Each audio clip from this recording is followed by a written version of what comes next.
Hello, Home Life families. I am Crystal Allen, and I am one of the NCAA or sports counselors here at Home Life Academy. Joining me is Jennifer Beebe. She is our newest NCAA and sports counselor. So today we just wanted to kind of talk through the basic steps. This isn't going to be able to get you through everything. So if you've got questions, please don't hesitate. We're always available. So first of all, when we first start talking about NCAA, one of the things that we wanted to chat about was why you might choose this path. Basically, on our end, if you're a Home Life student, we would prefer that even if you think you might have a student that wants to play college sports, that you go ahead and select this path. The College 4 path and the NCAA path are actually the exact same path. The only difference is that the NCAA allows for us to check to make sure that the resources that you're using for your curriculum will be likely to get approved. We can't guarantee that they will be approved, but we do know what has been approved in the past. We know what they like to see.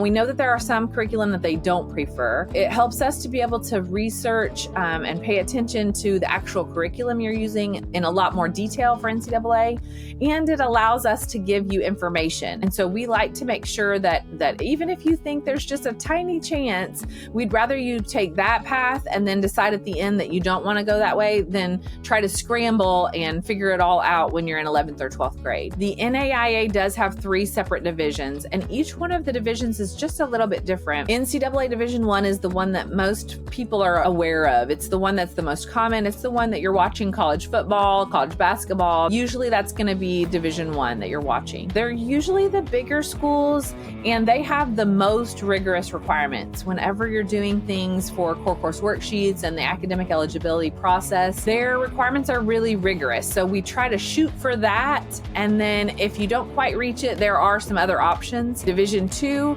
has similar requirements to Division 1, but they are just a little different. They don't require quite as many specific courses. You still have to have 16 core courses, but they're not as specific about what areas that they must fall under, math, science, social studies, things like that. And then we have Division 3, where you just have to meet the requirements for admission to the school where you plan to attend. So core course worksheets aren't important in that situation. You just have to make sure that you qualify to be admitted to that school. So Division 1, like Crystal was saying, it is kind of like the highest amount of requirements. And so if you can meet those requirements, you will be set and good to go. But basically, Division 1, you need to have 16 core courses by the end of 8 academic semesters. So a lot of times people will ask us, hey, I have my 16 core courses, but I want to do an extra year. I'll do a 5th year. You can do an extra year, a 5th year, but those 16 core courses still need to be completed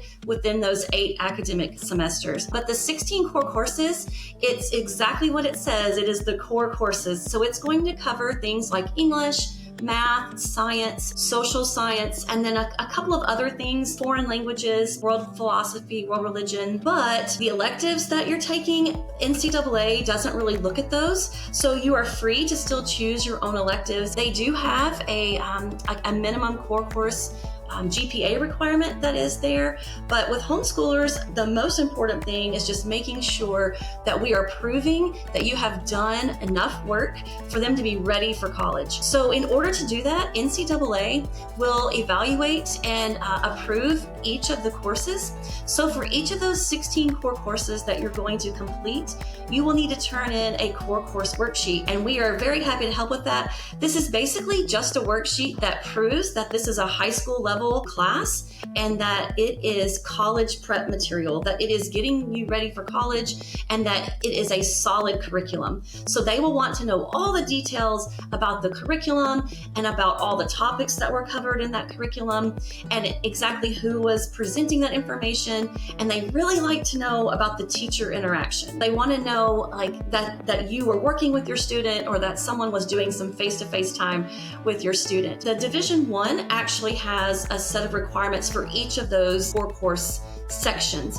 So for Division 1, your student will need to complete 4 years of English, 3 years of math, and that math needs to be Algebra 1 or higher level. They will need 2 years of science, and then an extra year that has to be either English, math, or science. And one way to kind of think about this too is that by the end of 6 academic semesters, your student will need to have completed 10 of the core courses, with 7 of those courses being in either English, math, or science. And then they also need to have 2 social science years, and then 4 other years that can be from any of the previous categories, or it can be the foreign language, world religion, or philosophy courses. And what we do as counselors with HomeLife, we're able to look at the curriculum that you're using and be able to say, you know what, this looks like a good curriculum. We can't make any guarantees, but we can actually give some suggestions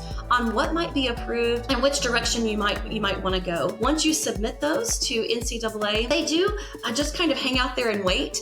And the thing that kind of spurs the process on is a coach will put in a request for your student athlete to be added to their IRL list. And when that happens, then NCAA will go through the approval process and they will evaluate each of your core courses to actually give approval. And that is how your student will gain eligibility. Jennifer kind of mentioned the timeline. That's the thing that I would say families want to know. When should we get started on this? The NCAA has recommendations. They talk about in 9th grade, you can start getting ready and creating an account. And I think that that's a safe bet for any of the organizations. So if you're casting a wide net, you're looking at lots of different options, I think it's a good idea to go ahead and create an NCAA account, an NAIA account, things like that, just to have them and know what you're going to need to do. For NCAA, they have 2 different options. They have a paid account and a non-paid account. The paid account is going to be the one that you have to have for Division 2 or Division 1, because that's the one where they're going to review core course worksheets. But Division 3 students still have to have an account because they have to go through an amateurism certificate.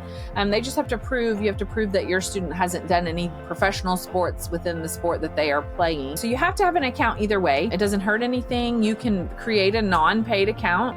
And then if later on down the road they decide, oh yeah, we've been talking with a Division 2 or Division 1 coach, that would be the time to switch over to the paid account. It's a good idea to just go ahead and do it. And I think 9th grade is a great time to do that. That doesn't mean that if you are in 12th grade and your student just decided that you are behind. You really aren't. There's still plenty of time. There's no rush for that side of things. Then in 10th grade, you're just going to make sure you're taking classes that are likely to be approved. We do know what they've approved in the past. We have some resources that we share with our families, what other students have done, and we can kind of walk you through what we know they usually like to see so that you have the best chance when it comes time for core course worksheets. In 11th grade, that's when you're really going to start in on worksheets. Again, you can be keeping up on worksheets all the way through, and we do encourage that. It's good because it's hard to remember what you've done if you wait 3 years to fill out a worksheet on it. But you cannot submit any worksheets until the end of 11th grade. That's when you compile them all together, you get them ready to send to NCAA, and wait for the coach to put your student on the IRL. Once that happens, then you usually will hear from them within 7 to 10 days. Sometimes it's faster than that, but if it's the busy time of year, then it can be just a little bit longer. And then in 12th grade, you typically are just waiting to finish up your classes, to submit final transcripts that show you graduated. Sometimes you might have to do a few more core course worksheets depending on how many you've already done. Sometimes, like we said, families are jumping on and realizing their student's going to do this in 11th or 12th grade.